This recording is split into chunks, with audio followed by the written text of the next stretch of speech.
लखन ले कोरमा अबे भैया हो जई है भोरवा, हो जई है भोरवा, हो जई है भोरवा, हो जई है भोरवा, हो जई है भोरवा। राम रोमे लखन ले कोरमा अबे भैया हो जई है भोरवा। हमरे करनवा भैया अवधपुर छोड़ला, अवधपुर छोड़ला परिवार सब छोड़ला। हमरे करनवा भैया अवधपुर छोड़ला, अवधपुर छोड़ला परिवार सब छोड़ला। छोड़ देहला माता कै कोरवा अबे भैया हो जई है भोरवा। राम रोमे लखन ले कोरमा अबे भैया हो जई है भोरवा।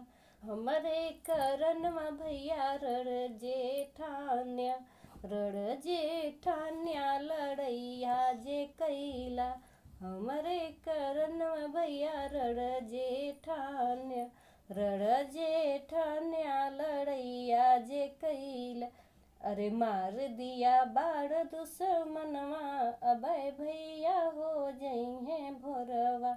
राम रोमै लखन ले कोरमा अबे भैया हो जई है भोरवा।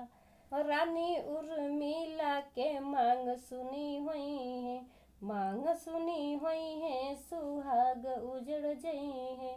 रानी उर्मिला के मांग सुनी हुई है, मांग सुनी हुई है सुहाग उजड़ जई है। बिछुड़ जई है दोनों जन के जोड़वा अबे भैया हो जई है भोरवा। राम रोमै लखन ले कोरमा अबे भैया हो जई है भोरवा। कवन मुँह ले अवधपुर जइबे, अवधपुर जइबे अयोध्या के जइबे। कवन मुँह ले अवधपुर जइबे, अवधपुर जइबे अयोध्या के जइबे। पूछिए अवधपुर के लोगवा अबे भैया हो जई है भोरवा। राम रोमै लखन ले कोरमा अबे भैया हो जई है भोरवा। जब तक लखन भैया नयन नहीं खोलबा, नयन नहीं खोलबा अरे कुछ नहीं बोलबा। जब तक लखन भैया नयन नहीं खोलबा, नयन नहीं खोलबा अरे कुछ नहीं बोलबा। अरे तेज देबा अपनो परनवा अबे भैया हो जई है भोरवा। राम रोमै लखन ले कोरमा अबे भैया हो जई है भोरवा। हो जई है भोरवा, हो जई है भोरवा, हो जई है भोरवा, हो जई है भोरवा।